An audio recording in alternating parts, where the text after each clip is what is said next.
L'édition 2024 de la journée de l'élève et de l'étudiante musulmane, organisée par le bureau local de coordination de Parakou de l'Association culturelle des élèves et étudiants musulmans du Bénin, ASUMUB, s'est tenue au centre Al-Hoda de Parakou le dimanche 31 mars 2024. Cette journée, qui a débuté à 8 h et s'est terminée à 16 h, a réuni des guides religieux, la marraine de l'événement et des membres seniors de l'association. Un moment marquant de cet événement était l'intervention enrichissante de l'imam Awali Abdoulaye de la mosquée centrale de Yarakene. Lors d'une conférence sur le thème « La femme et la spiritualité en islam », le conférencier a prodigué des conseils éclairés aux jeunes élèves et étudiantes, s'appuyant sur des références coraniques pour souligner que certains comportements observés de nos jours ne sont pas approuvés par Allah et ont un impact négatif sur la spiritualité des femmes musulmanes. Elle a ainsi encouragé la conscience à ériger une barrière contre ces vices. Pas la femme seule, de façon générale, l'être humain a pouvoir s'éloigner de tout ce qui est péché et qu'il s'entoure de femmes pieuses qui sont beaucoup grâce à Allah subhanahu wa ta'ala. Les femmes pieuses aujourd'hui, on ne peut pas dire qu'on n'en trouve pas. Les sœurs pieuses, les frères pieux, il y en a et qui se soucient de satisfaire Allah subhanahu wa ta'ala et qui ne suivent pas aveuglement les tendances.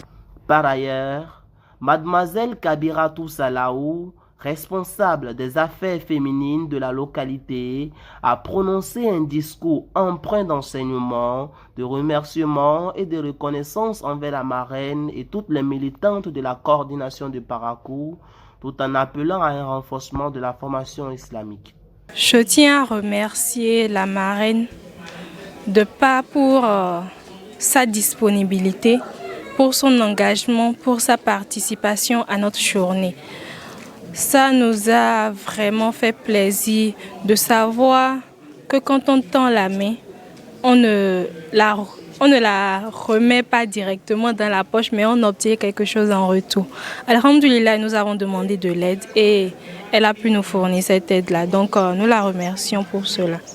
L'initiative a suscité une émotion palpable chez la marraine et les participantes qui ont exprimé leur satisfaction à travers diverses activités, notamment la lecture du Saint-Coran, des chants religieux, des jeux et la remise de prix aux gagnants des concours. J'ai eu du mal à trouver les mots pour m'exprimer parce que c'est noble, c'est magnifique ce qui se passe dans la salle.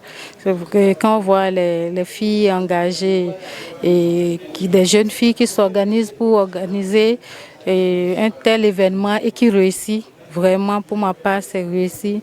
Je trouve que par rapport à l'objectif qu'on est en train de poursuivre, on est déjà en train d'arriver quand même à un certain nombre et quand même de résultats.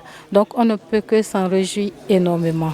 Une fois que j'ai appris que notre thème était intitulé « La femme et la spiritualité en islam », moi personnellement j'ai été motivée. De mon point de vue, cette année, l'organisation, tout comme les autres années, a bien commencé. Tout a commencé à temps. En clôture, un message de bonheur a été adressé à toute la communauté musulmane mondiale en cette période de jeûne, en attendant avec impatience la prochaine édition de cet événement enrichissant.